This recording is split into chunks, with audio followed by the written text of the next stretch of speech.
Welcome everyone. Okay, so for today I'm going to start my coverage with the best of 3 taken from day 1 of the event that is currently still going on. Day 1 just finished, organized by IEM. It's the Intel Extreme Masters being held at Hangzhou, China, and feel free to correct my pronunciation on that. Obviously, I'm always willing to learn and I'm sure I'm wrong. And well, IEM, the organization from ESL, is so awesome, so light years ahead of the competition that they just released the replay files.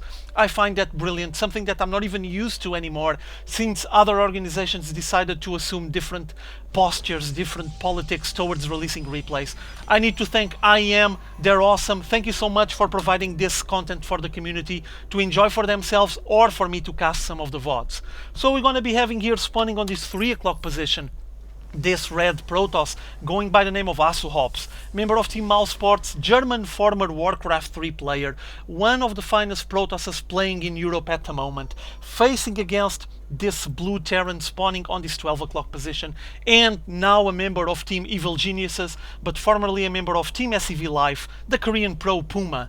Keep in mind that this guy is a veteran from Brood War. He played professionally back then, had the nicknames of Gentleman and the President Terran, if I'm not mistaken, and well, he transitioned into Starcraft 2 with not much success on Team SEV Life. I remember that he participated on a single GSTL, if I'm not mistaken, didn't have much visibility, but then he exploded when he won the NASL Season 1, and from there, well, he signed with Team Evil Geniuses and has been getting a lot more visibility, participating on a lot more of foreign events, and obviously showing us all his skill set.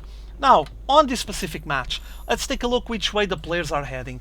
For now, it's still actually quite early, but we do have there the first gas going down and the racks getting finished, so he's preparing his wall off, still a little gap there.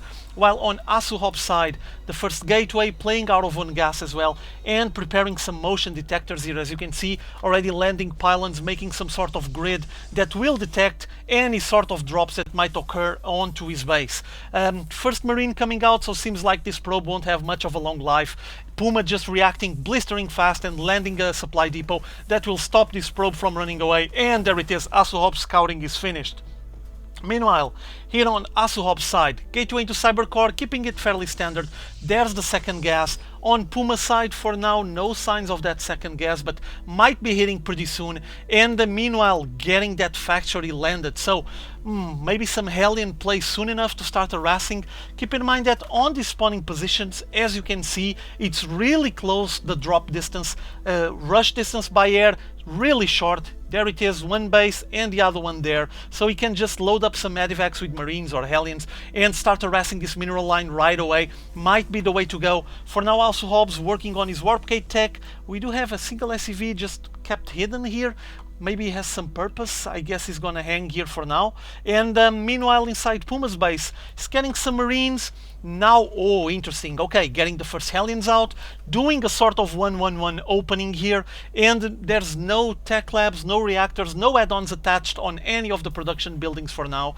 We might be seeing some Hellions coming out and maybe a single medivac or a couple of medivacs attempting some drops directly into the main base of HasuObs. Should be worth to wait and see, because it's a great way of obviously harassing the opponent. And this SEV, I don't predict much of a future for him. There it is, shot down, well defended there by HasuObs, not allowing more scouting for EGPuMa. And meanwhile, at the same time, we do have him going for a fairly fast robotics facility. So one gateway into Cybercore, into that robo, and let's see which way he's going to be heading. Okay, instantly an observer and chrono boosting it. So he wants to keep tabs on what's going on inside EGPuMa's base. He knows that EGPuMa is probably preparing his opening here, and he doesn't have any information, or at least he doesn't have the required information to see exactly which way he's heading. He wants that observer out to make sure that he's going to be able to spot anything incoming his way. At the same time, after all of those production buildings were finished, we start to see the add-ons, reactor on the barracks and tech lab, 2 tech labs.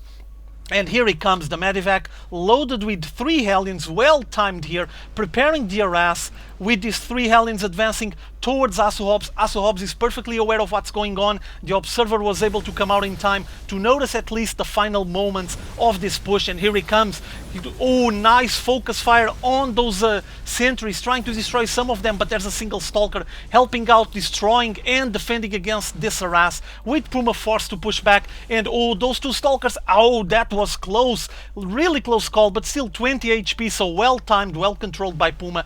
Coming back home, oh, and seems like he's going to repair his Hellions and send them back once more later on. For now, HasuObs expanding here with the SCV from Puma, noticing exactly what's going on. The Observer keeping tabs as well on what's happening inside Puma's base. He's now going for a second Rax and producing a Raven. Awesome build here by Puma, I like this. The Raven has a lot of good uses against Protoss players, especially if the Protoss decides to go quite heavy on the Stalker count. Those point difference drones will make just a feast. We'll have a ball all day long trying to contain the shots from the Stalkers. And meanwhile, seems like that Puma is preparing himself to attempt to drop once more. He's just leaving his medevac on the corner for now. The Observer is right on top of that matter, and the Nexus is starting to roll with some probes there. On the economy, it shows that he's actually a little bit ahead. Well, not really. Every time the mules drop and start rolling, everything gets evened out, but he is ahead on the worker count, 32 against 27. And meanwhile, this medevac is trying to do some sort of flanking maneuver, but the Observer won't let go of him. And now we're gonna have the Hellions getting landed here. They're gonna show up on the front of the Natural Expo. No, pulling back once more. Seems like there's not much of a solution for Puma to apply for now. The Observer is totally on top of this medevac, not gonna let go of him. As you can see, he's coming back once more. So everything that Puma might attempt with those Hellions will be having a quick reaction by HasuObs, I'm sorry, instantly pulling his Stalkers there. And meanwhile, inside his base, we already have the robotics facility, we already have the robotics bay as well. So Colossus coming out, it's gonna be the plan from HasuObs, playing out of 3 gateways with already the Natural Expo rolling. Still not much of a mineral line, but he's getting there. And at the same time, oh, seems like we're gonna have another attempt to drop. No, medevac pulling back once more, and HasuObs apparently might be preparing some sort of surprise here, getting this proxy pylon really close to his opponent's base, while Puma prepares to push out with his massive forces. Oh, this was noticed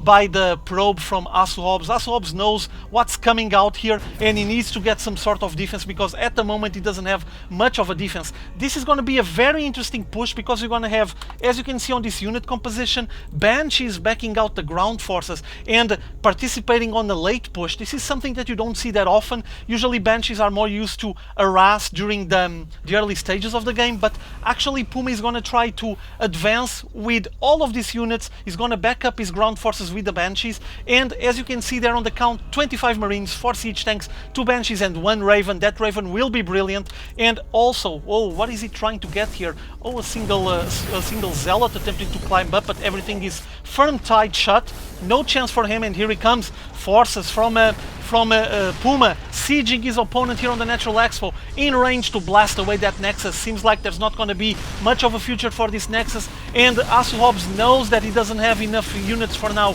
He's holding back, waiting for that second Colossus to come out, but meanwhile Puma is just pumping out more and more units, and the attempt drop again with the Hellions is trying to occur on that main base from HasuObs. So we do have multi-pronged attacks rolling here by Puma, and here he comes. HasuObs is going to advance. Where is his second Colossus? There it is from the top, advancing here, trying to push and crush the units from Puma, but it's not even close. He doesn't have not even close to the required amount to just defend this, and there's more reinforcements incoming, popping that Nexus, destroying the Natural Expo, and now we're gonna have HasuObs in really deep trouble here, while the forces from Puma keep piling up right in front of the ramp that climbs up into this main base. There it is, that brilliant point defense drone, so useful against Stalkers, gonna absorb and intercept all of the shots coming out of the Stalker force from HasuObs, and HasuObs is on desperate mode. He doesn't have much to do. He has Puma inside his main base, blasting away at everything, in range to start destroying his production facilities. Doesn't seem like HasuObs is gonna have much of a future here. You guys could follow on the pip as well, meanwhile, that HasuObs was trying some sort of counter, but with not even close enough units, trying to just put some pressure on his opponent, but not working for now. And the Marines, backed up by siege tanks and the Banshees, advancing towards that mineral line, destroying all of those warp gates, and even shutting down here the robotics bay. And there's not much for HasuObs to do at the moment. I mean, he's so far behind and he's so battered and bruised that I can't imagine any solution for him to get out of here. All of the siege tanks are in range, blasting away all these forces, even in range to blast away the probes on the mineral line. And HasuObs apparently is just desperately trying to make some sort of short, cute push over that ramp that gives access to the main base of Puma. You can follow that on the pip, but I mean, it's not even enough to start doing any proper damage. And well, there it is. HasuObs forced to GG out of this match. He didn't have anything going for him here. He had to rebuild all of his warp gates here on this top position. Didn't have any units whatsoever. And this attempt to advance here, as you can see, Puma decided to just send these Banshees back home to defend, and wasn't that much of an army anymore. HasuObs didn't send many units here. He didn't have many to commit to this push because he needed them to defend properly. And well, the result with that was that he had to tap out, GG out of this match as fast as possible, and the build by Puma just worked brilliantly. Huge pressure, a big monster army that he was able to advance with, and this Banshee is backing up the ground forces along with the Raven is just so brilliant. I love this build. Well, now it's Puma 1-0 leading, and HasuObs will have to do something on game 2. So hope you guys enjoyed this one. See you all later. Let's go for game 2.